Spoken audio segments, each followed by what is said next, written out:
ہے جس ماں کا ایک بیٹا گھر سے باہر ہو تو وہ ماں ساری رات چین سے سو نہیں سکتی، تو جس نبی کی ساری امت جنت سے باہر تھے تو وہ نبی کس طرح بے قرار اور بے چین نہ رہتے۔ اچانک میرے نبی کی ملاقات بیت اللہ کے ساتھ ہوئی۔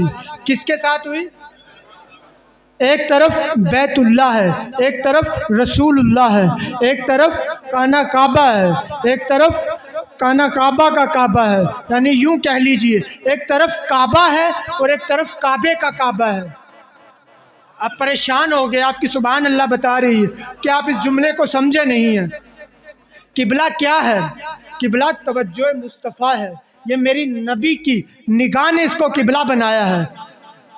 اللہ پاک نے فرمایا آدم کا قبلہ بنا، قبلہ بھی میرا تھا، مرضی بھی میری تھی۔ نوح کا قبلہ بنا، قبلہ بھی میرا تھا، مرضی بھی میری تھی۔ ابراہیم کا قبلہ بنا، قبلہ بھی میرا تھا، مرضی بھی میری تھی۔ اسماعیل کا قبلہ بنا، قبلہ بھی میرا تھا، مرضی بھی میری تھی۔ عیسیٰ کا قبلہ بنا، قبلہ بھی میرا تھا، مرضی بھی میری تھی۔ باری آئی مصطفیٰ کی، رب نے فرمایا حبیب قبلہ بھی تیرا ہے، مرضی بھی تیری ہے۔ فرمایا حبیب قبلہ بھی تیرا ہے، مرضی بھی تیری ہے۔ میرے نبی نے پوچھا اے کعبہ آج میری امت کو بخشواؤ گے، وعدہ وفا نبھاؤ گے کہ یہ ایسے ہی چھوڑ کے چلے جاؤ گے؟ تو بیت اللہ عرض کرنے لگا یا رسول اللہ مجھے اللہ نے آج کے دن یہ اختیار دیا ہے، یہ ہمت دی ہے، یہ اٹھاٹھی دی ہے کہ جس نے میری زیارت کی ہے میں اس کو بخشوا لوں گا۔ آقا کریم نے سنا تو آنکھوں میں آنسو آ گئے۔ تو بیت اللہ کہتا کہ یا رسول اللہ میں نے تو آپ کو خوشخبری سنائی ہے، یہ آنسو کس طرح کے؟ میرے نبی نے کہا اے کعبہ، اے خانہ خدا، اے اللہ کے گھر، یہ تو بتا تو نے اپنے آپ کو مخصوص کیوں کر لیا؟ میرے وہ غریب امتی جو تیری دید کے لیے ترستے رہے، تڑپتے رہے، لیکن غریبی نے انہیں آنے نہیں دیا، ان کا کیا بنے گا؟ تو نے تو کہہ دیا نا کہ جنہوں نے زیارت کی ہے میں ان کو بخشواؤں گا، تو جو تیرے لیے تڑپتے رہے ان غریبوں کا کیا بنے گا؟ تو بیت اللہ کہتا ہے کہ یا رسول اللہ مجھے تو صرف اتنا ہی اختیار ہے۔ پھر میرے نبی کی رحمت جوش میں آئی۔ میرے نبی نے فرمایا اے بیت اللہ محشر کے میدان میں جا رہے ہو؟ جی آقا جا رہا ہوں۔ فرمایا جن کو تو بخشوا لے گا ان کو خوشخبری سنا دینا، جو پیچھے رہ جائیں گے انہیں محمد کا پیغام پہنچا دینا۔ یا رسول اللہ آپ کا پیغام کیا ہے؟ فرمایا جن کو تو بخشوا لے گا ان کو خوشخبری سنا دینا، جو پیچھے رہ جائیں گے انہیں محمد کا پیغام پہنچا دینا۔ یا رسول اللہ آپ کا پیغام کیا ہے؟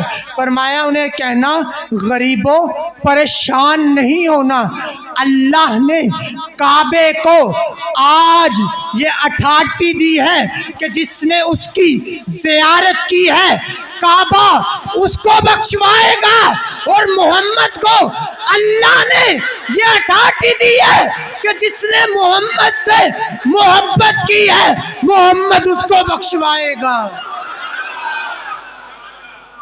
فرمایا کعبہ جس کی کعبے نے زیارت جس کو کی زیارت کے عوض جنت ملے گی، لیکن جس نے مصطفیٰ کریم سے محبت کی آقا اس کو بخشوائیں گے۔ اب میں یہ سوال تو نہیں کرتا کہ کس کس کو آقا سے محبت ہے، یہ سوال میں نہیں کرتا کیونکہ سب ہی مجھ سمیت سب ہی ہاتھ بلند کریں گے، لیکن جس چیز کو ہم محبت سمجھتے ہیں وہ محبت نہیں۔ میرے نبی نے فرمایا وَجُعِلَتْ قُرَّةُ عَيْنِي فِي الصَّلَاةِ، میری آنکھوں کی ٹھنڈک نماز ہے۔ تو جس سے ہم محبت کرتے ہیں کیا ہم اپنی صبح کا آغاز اس نبی کی آنکھوں کو ٹھنڈک پہنچا کر کرتے ہیں؟ یہ سوال ہے آج کی رات کا، یہی پیغام ہے، اس سوال کا جواب تلاش کرنا ہے۔ جس سے محبت ہوتی ہے اسے خوش کیا جاتا ہے، لیکن افسوس افسوس افسوس ہم اپنی صبحوں کا آغاز بھی بے نمازی ہو کے کرتے ہیں، رات کا اختتام بھی بے نمازی ہو کر کرتے ہیں، تو یہ پھر محبت نہیں، یہ بے وفائی ہے۔ آج ہی اللہ کے حضور توبہ کریں، آقا کی محبت مانگیں اور صبح کا آغاز حضور کی نماز سے کریں، حضور کو نماز سے ٹھنڈک پہنچا کر کریں گے انشاءاللہ۔ کہیں انشاءاللہ، ہاتھ گھمائیں